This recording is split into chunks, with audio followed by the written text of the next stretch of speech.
What it do, world?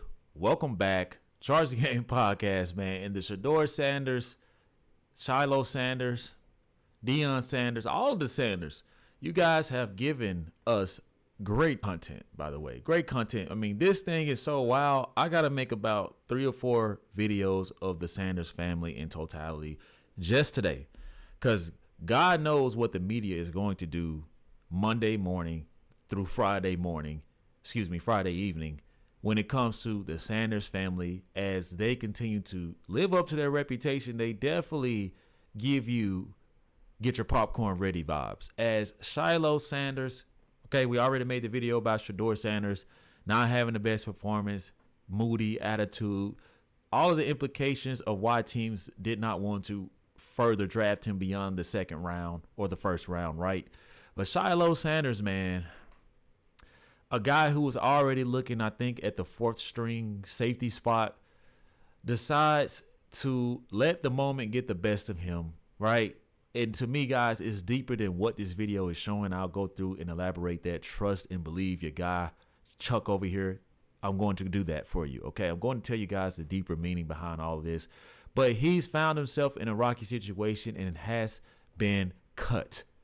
The guy has been cut, all right, from the Tampa Bay Buccaneers. And now that other teams have saw this on display and they already know that you were a 4th string safety at best. I think that there were talks about him being signed to the practice squad. In my opinion, I think that he's not a good talent. I feel like he's slow, stocky, and I get it. You see Instagram and X trying to blow up the Sanders to make them bigger than what they are, but it doesn't get past these evaluators, okay? That's what's first, okay? But Shilo Sanders decides to have a, slap boxing, punch boxing match already in the preseason when we know that his name is a hot commodity right now.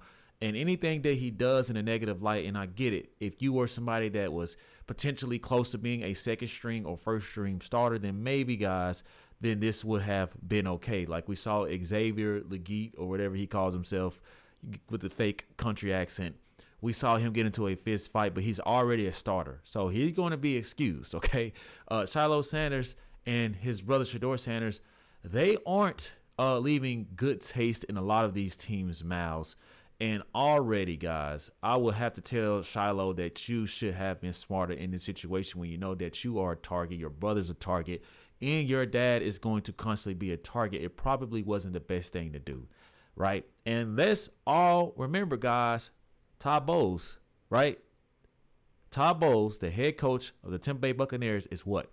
An African-American man. So please let's not go to this is racial, a racial issue or race baiting. Let's get into it.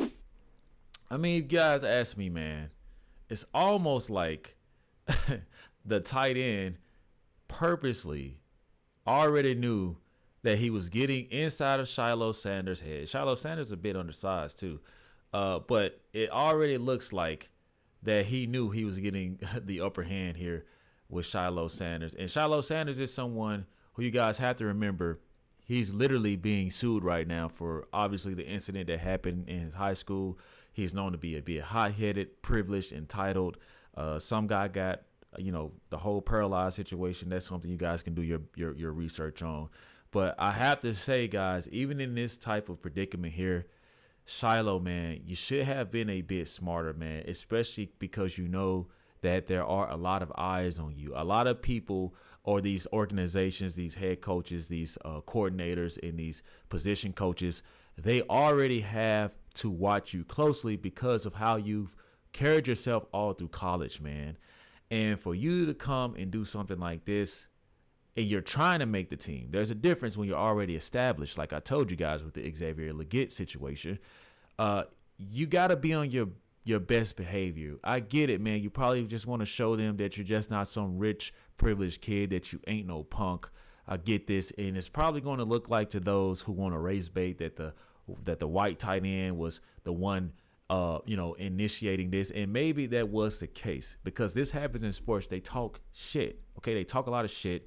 and they get inside your head. But if they get the best of you, then you are ultimately responsible for your reaction, for your decision. You learn this if you play sports. A lot of y'all ain't play sports. You learn this from the entry level all the way up to the collegiate and all the way up to the professional level, that you are in charge of the way that you react. And that's just straight up facts. Now, this comes directly from Tampa Bay coach Todd Bowles. Okay, you guys can't say that this is a race thing. This coach is black. I always got to throw that in people's faces because I get so tired of people trying to use color in sports. It really does piss me off. But this is what Todd Bowles had to say. You can't throw punches in this league. Tampa Bay coach Todd Bowles said after the game Saturday. I mean, that's inexcusable. They're going to get you every time. Gotta grow from that. Wow. What are going to be the excuses now? This guy was cut by Todd Bowles, a Super Bowl winning head coach, by the way. And there is nothing that we can say in Shiloh's defense. I mean, seriously, nothing. And if you guys want to, let me know in the comment section. Okay, I'm all ears, or eyes, should I say. I want to hear from you guys. Guys, as we typically do, let's get into the comments on X. First one here. I like Dion. I really do.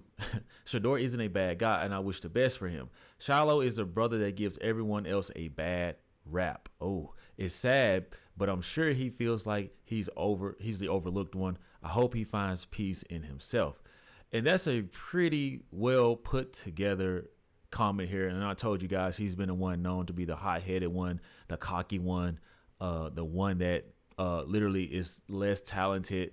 And I get the overlooked situation because anybody with eyes can see that he's just probably where he's at because of who his dad is. And that's just the truth. I'm not going to lie. This is a funny picture because Shilo, at the end of the day, the tight end got the last laugh, brother. People saying both should be ejected don't know the rules. It's always when you retaliate.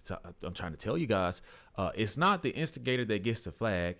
It's the not having self-discipline to control yourself. And that is exactly what I just told you. You are taught this in sports, man. Even though it may seem unfair, you aren't just representing yourself. You are representing your team, your coach, your fans, all the above. So you have to just be smarter and not put yourself in these situations. And Shilo, a guy who obviously was born into a lot of wealth, a lot of privilege, a lot of entitled, and I get it. A lot of people are going to say, yeah, but they still work. But that doesn't mean that they aren't accustomed to a certain way of being. And in this situation, it was displayed loud and clear for not only the coach, the position coaches, the coordinators, the whole organization, guys. This is, and anybody who knows Todd Bowles knows that he is no nonsense too. He's kind of like that Mike Tomlin type of mentality. So like Shilo doing this only harmed himself. And now, guys, and what's even worse, like now they're going to be able to, if he does have a NFL career at all, he's going to be picked up for pennies. Okay, you're going to be practice squad, if anything. And who knows if the ego of the Sanders, Shilo Sanders, can even take that, right? Because now you're going to have to play out of desperation just to make a team, which is what you was trying to do. But to even go beyond that, the compensation is not going to be there for you. Any team is going to throw anything at you, and you will be forced to take it. So this is just one domino.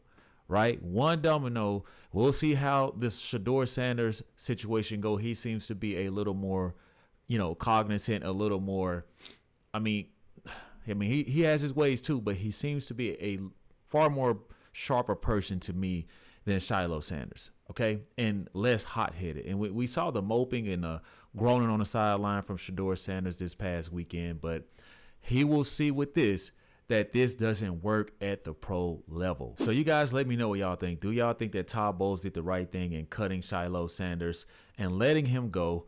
And what hope do you have for Shilo Sanders in his football career after this moment and beyond this moment? Let me know in the comment section, guys, like you often do. Thank you all for watching. Make sure you subscribe to the YouTube channel if you have not. And I'll see you in the next one. Peace.